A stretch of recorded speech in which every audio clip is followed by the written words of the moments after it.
জুলাই হত্যাযজ্ঞে ফাঁসির আসামি শেখ হাসিনা। পলাতক আওয়ামী লীগ প্রধানের ভবিষ্যৎ পরিণতি কি? দল হিসেবে রাজনীতিতে আওয়ামী লীগের প্রত্যাবর্তনের সুযোগই বা কতটুকু? খুব শিগগিরই আওয়ামী লীগের ফেরার সুযোগ দেখছেন না বিশেষজ্ঞরা। বলছেন দলটির প্রতি তরুণদের ক্ষোভ কমতে লেগে যেতে পারে কয়েক দশক। শফিকুল ইসলাম সবুজের একটি রিপোর্ট রয়েছে, দেখে আসবো সেটা।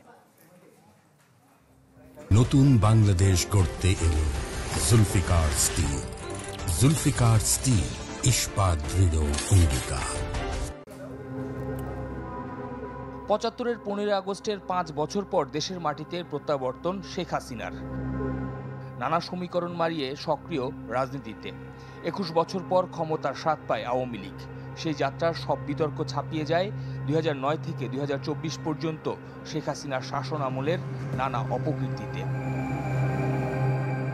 বিডিআর বিদ্রোহ, শাপলা চত্বর হত্যা বিতর্ক, গুম খুন, বিচারের নামে প্রহসন, আর একে একে নানা কৌশলে তিনটি জাতীয় নির্বাচন।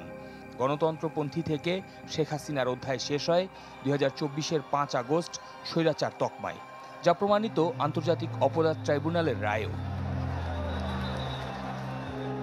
কার্যক্রম নিষিদ্ধ দেশের প্রাচীন রাজনৈতিক দলের প্রধানের এই পরিণতির ভবিষ্যৎ কি, জানতে চাই এই রাষ্ট্রবিজ্ঞানীর কাছে।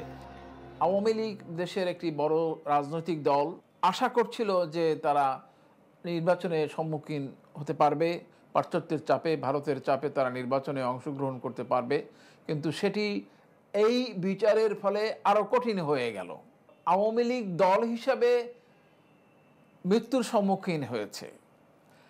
ফাঁসি কাস্টের যে রায়টি হয়েছে, যে মৃত্যুদণ্ডটি হয়েছে, সেটি আওয়ামী লীগের জন্যও একটি রাজনৈতিক বিপর্যয়।